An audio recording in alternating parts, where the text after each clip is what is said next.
Welcome back, everybody, to the deep dive. So today we're going to be taking a personalized look at Madhya Pradesh and all their ambitious plans for the future. Sounds interesting. Yeah, you sent us the governor's recent address to the Legislative Assembly, Mm-hmm. and wow, it is packed with some really fascinating stuff. Okay. I mean, we're talking massive river linking projects, Okay. a huge push for renewable energy, and just a clear focus on, empowering all these different segments of society. Yeah, it sounds like they're really trying to, transform things. Definitely. It's a real vision. Yeah, so why don't we start with these river linking projects? Sure. Because they seem to be like a cornerstone of this whole vision, Right. The governor highlighted several of them, including like this Kenbetwa one and the Parvati Kalisan Chambal. Yeah. These projects are all aiming to bring water to these like really parched regions of the state. Mm. So what's the significance of this kind of project? Well, I think it's a bold attempt to address this challenge they've had for a long time, which is making sure there's enough water for agriculture, Right. for drinking water. Yeah. The governor really emphasizing these projects, I think, suggests that they understand that water security is, fundamental to the state's future. It's like the foundation. Yeah, exactly. Yeah, and they are thinking big. I Yeah. mean, the governor even mentioned connecting the Tapi River in Madhya Pradesh Wow. with a river all the way in Maharashtra. Yeah. This Tapi Basin mega recharge project thing Yeah. seems like a game changer. Definitely. Really interesting. Yeah, it's like a shift from just thinking within their own state Yeah. to being much more interconnected, Yeah. Yeah. Looking beyond their borders. Mm-hmm. Bringing that water to those districts, Burnpur and Kanwa, Right. could really change things there, Make a huge difference. boost the economy. Yeah. Yeah. But, massive projects like that got to come with challenges. Oh, for sure. What kind of hurdles do you see Well, when you think about the environmental impact? yeah, the environment, Or, people getting displaced from their homes, Yeah. that kind of thing. those are big questions for sure. I mean, the governor did mention like technical evaluations and detailed planning. Okay. So, that's good. So they're thinking about it. Yeah. But definitely the potential for ecological disruption and people having to move. Right. That needs to be thought through very carefully. Yeah. It's about finding that balance, Right. between development and protecting what's already there. Yeah, for sure. It's crucial. Absolutely. And it's not just about water. Right. The governor also talked about empowering all these different groups, Yeah. youth, women, farmers, the underprivileged, Right. all through these dedicated missions. That's right. What stood out to you about these initiatives? Well, I think what's interesting is it's not just a one-size-fits-all approach. Oh, okay. Each of these missions is like tailored Yeah. to that group's specific needs Right. and the challenges they face. Yeah. Like the poor welfare mission. That's directly trying to improve livelihoods, Yeah. incomes for the most vulnerable people. So targeted intervention Yeah, is exactly. very specific. And it's not just, money in their pockets, Right. right? The governor talked about like changing attitudes in society too, Okay, yeah, for sure. especially for women. Yeah. It Yeah. has to be deeper than just the economics. The Right. Women's Empowerment Mission Mm-hmm. wants to change those ingrained societal norms Right. that hold women back, Yeah. promoting gender equality. That takes a change in how people think, not just new economic policies. Absolutely. Which brings us to the farmer welfare mission. Yes. They are planning to provide 3 million solar pumps to farmers Wow. over the next 3 years. That's incredible. That's massive. Yeah. What a huge undertaking. It shows they're serious about modernizing agriculture Mhm. and making it more sustainable. Yeah. Get them off those traditional energy sources. Yeah. Those solar pumps can really lower costs for farmers, Right. help them be more energy independent. Mm-hmm. And of course, it all contributes to the state's renewable energy goals. So it's two birds with one stone, Exactly. empowering farmers and also going green. Mm-hmm. And they're even going to buy back the extra solar energy the farmers generate. Oh, wow. So that's a potential new income stream for them. Fantastic. Yeah, really helps them out. A total win-win. Mm-hmm. And on top of all that, they're focused on expanding irrigation. Yeah. They want to double the coverage by 2028, 2029. That's ambitious. That's a huge increase. It is. So what's the thinking behind that? Well, they recognize that reliable irrigation is like the backbone of agriculture. Yeah. If they can increase the coverage, Mm-hmm. you get higher crop yields, Right. better food security. Makes sense. Farmers make more money. So it all comes back to that. you know? It does. It all connects. It's like they're building a more resilient and productive agricultural sector. Yeah, exactly. But it's not just about, the rural areas, is it? Right. The governor highlighted significant investments in education, too. Yeah. And infrastructure. They talked about the importance of both rural and urban development. Yeah. Things like giving laptops and scooters to students who do well. Okay. And the Mukhyamantri Shaharyadho Sarjana Vikas Yohana. Right. That focuses on building up cities. Right. So they're not ignoring the cities. Exactly. They're trying to do both. Right. Yeah. And speaking of infrastructure, they've built 3 million rural homes. Wow. With another 1.3 million being built right now. That's a lot of houses. It's a lot. Yeah. Sounds like they're really trying to improve living standards across the board. And it's not just about the numbers. Okay. They're actively part of that Pradhan Mantri Awas Yohana, Yeah. which shows they're serious about affordable housing, Right. especially for the people who need it most. Yeah. It's about creating a more equitable society, making sure everybody has a decent place to live. A good foundation. Yeah, and it doesn't stop there. Right. The governor also talked about initiatives to help the scheduled castes and scheduled tribes. Yeah, I noticed. Things like building community centers in areas with a lot of scheduled caste folks, and the Pradhan Mantri Janjatiya Kalyan Mahavidyalaya, Right. which is all about education and skills for tribal communities. That's really important. Yeah, and implementing the PISA Act. Yeah. Giving tribal communities more control over their own resources. Yeah. It feels like a move towards more autonomy for those communities. It is. It's recognizing their needs, Yeah. their aspirations, and working towards development that includes them. It's really interesting to see all these different initiatives laid out like this. Yeah. So, we've covered water projects, social empowerment programs, Yeah. huge investments in education and infrastructure. It's a lot. It is a lot. Yeah.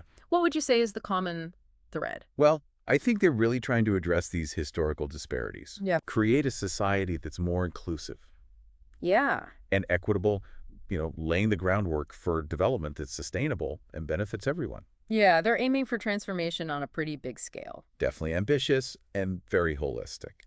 But like with any big undertaking, Right. there are bound to be some bumps in the road. Oh, for sure. Challenges and opportunities, too. Absolutely. And that's what we'll talk about next. Okay. We'll look at the potential impact, Yeah. the challenges and the opportunities that are out there for Madhya Pradesh. All right. Looking forward to it. Okay, so we've talked about how big these plans are, really ambitious. But let's think about some of the challenges that might come up, Okay, good point. like those massive river linking projects. Right. They sound great in theory.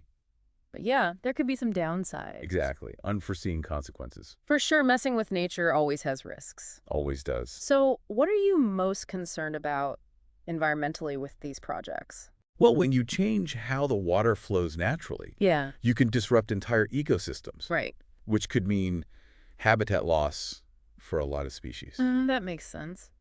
And there's also the risk of bringing in invasive species. Oh, yeah, to new areas. Right. That could really throw things off balance. Yeah, it upsets the whole ecological balance. And it's not just the environment, right? No, of course not. What about the people who live in those areas? Absolutely, a critical aspect. Yeah. You have to think about land acquisition, Mm. resettlement of communities. Yeah. Those are big deals. Yeah. The government has to make sure it's all done transparently. Right. Fair compensation for anyone who has to move, Yeah. and enough support to help them get settled. So it's a tough balancing act, isn't it? Oh, it is. Meeting these development needs, Mhm. but also protecting the environment and Yeah. taking care of the people who live there. Exactly. Finding that sweet spot is crucial. So how do you see this actually playing out? Oh, it needs a really careful approach. You need thorough environmental impact assessments. You have to consult with the communities. Yes. Have really strong resettlement plans in place. Right. It all boils down to transparency and accountability. Yeah. That's how you make sure development doesn't hurt the most vulnerable people. It's so important. It is. And beyond just the immediate impact, Right. what about the long term? Yeah. Thinking ahead. Yeah, they're talking about expanding irrigation, but is that really sustainable? Good question. What about the soil and the water resources years down the line? You're right. Just bringing in more water isn't enough. Okay. You have to use it responsibly. So what kind of sustainable farming practices should they be thinking about? Well, things like micro-irrigation. Yeah. That Yeah. uses water more efficiently. Focusing on soil health, too. Right. preventing erosion, Yeah, making sure the soil stays fertile, makes sense. and encouraging farmers to grow a wider variety of crops. Okay. That helps with biodiversity Hmm. and means they're not so reliant on crops that need a ton of water. So it's about taking a more holistic approach to agriculture, Exactly. not just focusing on how much they can grow right now, Right. but thinking about the long-term health of the land. Yeah, a system that can keep producing for generations to come. I like that a lot. Yeah. Okay, so we've talked about some of the potential problems, Mhm. but let's not forget about the good stuff. Yeah, there are some exciting things happening. What are you most excited about for Madhya Pradesh's future? Honestly, their commitment to renewable energy is really impressive. Yeah, I was impressed by that too. The governor mentioned a 14-fold increase Wow, in renewable energy capacity in just the past 12 years. that's huge. It's a remarkable achievement. And they're not stopping there? No, they're not. They're building solar parks, a floating solar plant, even a solar plus storage facility. That's so cool. Yeah, they're really going all in on green energy. Yeah, this seems like it. And that has so many benefits. It does. You know, not relying on fossil fuels. Right. Fighting climate change. Mm. It puts Madhya Pradesh in a leadership position Exactly. in this whole renewable energy sector that's just growing and growing. And it's good for the economy too. Oh, yeah, for sure. It'll attract investment, Right. create jobs. Mm-hmm. They could become a hub for green technology. Yeah, it's a smart move. It is. And think about all those solar pumps for farmers. Yeah, 3 million of them. It's not just cleaner energy. Oh, It's yeah. giving those rural communities more power. Literally. Literally more control over their energy needs. Yeah, it's like this ripple effect. Uh-huh. Starting in the fields, then going to the grid, Yeah. and spreading out from there. Positive impacts everywhere. And, even those river linking projects, Yeah. as challenging as they might be, Hmm. they have so much potential They do. if they're done right. If they're managed well, they could really change things. Yeah. Bring more water, boost agriculture, improve people's lives. It's like they're redrawing the map of the state. It is connecting these regions that used to be isolated, Yeah. unlocking all this potential, But something that big, right? it takes more than just technical know-how. It does. They need good governance, too. Absolutely. You need a government that can execute these plans efficiently, Yeah. transparently, with a focus on including everyone. Did you get the sense that they're thinking about that? Well, the governor did talk about improving governance, Okay. making it easier to do business, Yeah. streamlining regulations, creating a better environment for businesses. So they're aware of it. Yeah, they seem to be. That's a good sign. Yeah, it is. I mean, cutting down on bureaucracy, Right. making things more transparent, Mm-hmm. and making it easier for businesses to operate. Yeah. Those are all crucial for attracting investment and driving economic growth. But it's not just about the big corporations, right? Well, not at all. What about the small and medium-sized businesses? Yeah, they're the backbone of the economy. Exactly. So how do they fit in? Well, that's where initiatives like the Year of Industry and Employment come in, Okay. and the Madhya Pradesh Public Trust Bill. Right. Those are trying to make things simpler for smaller businesses, Yeah.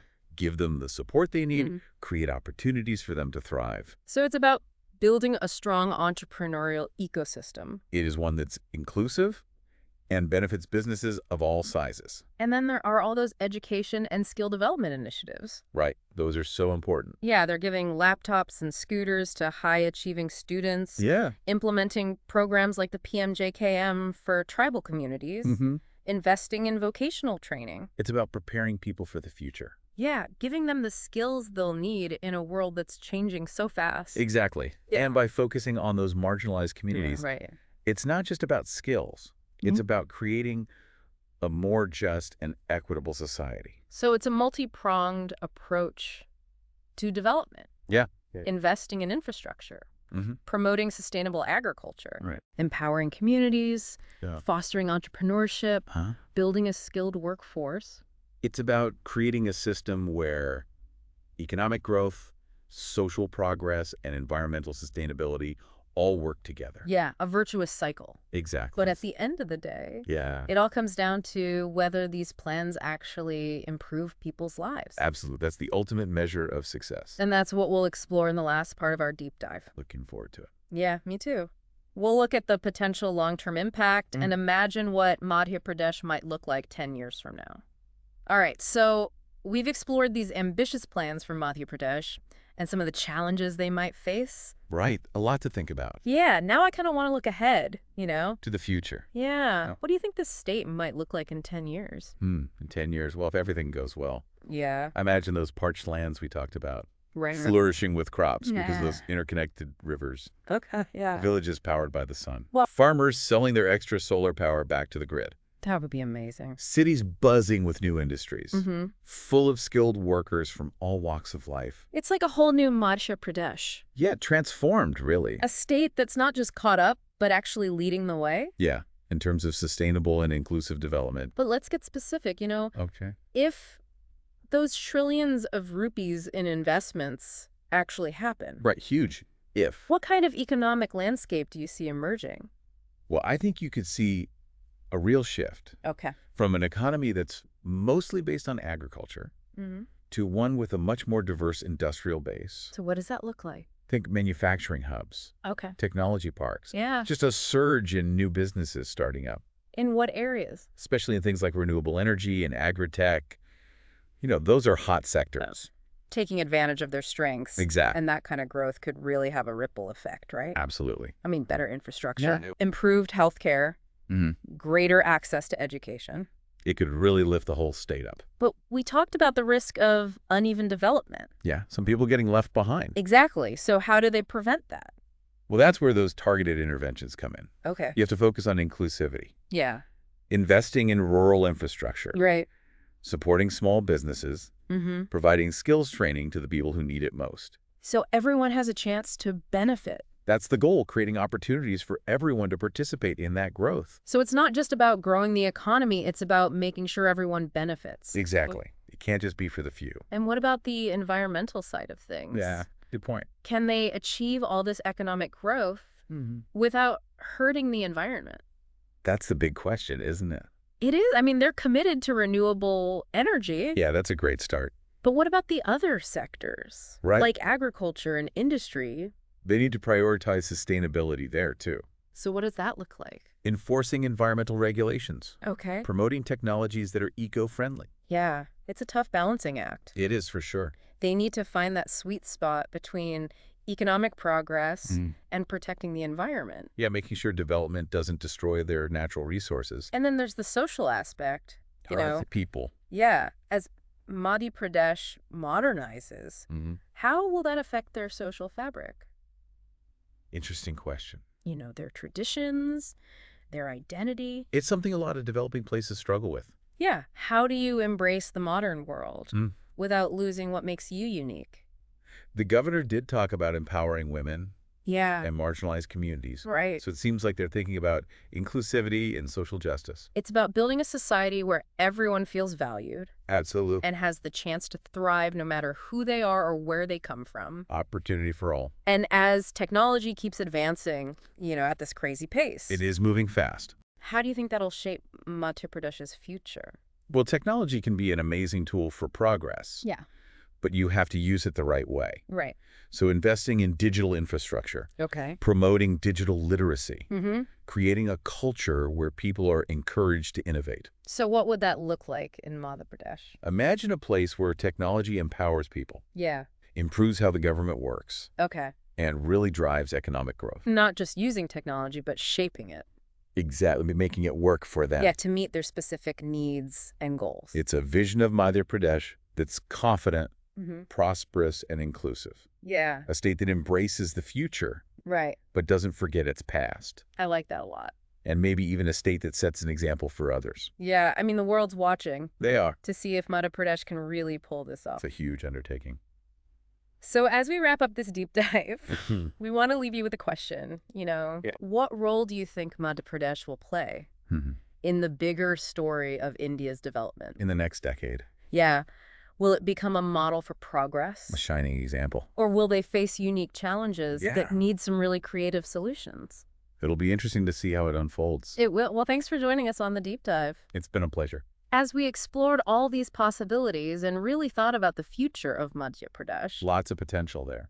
We hope this deep dive has given you some food for thought Some insights. and sparked your curiosity about this state that's right on the verge of major transformation. Definitely a place to watch. So until next time, keep exploring and keep diving deep.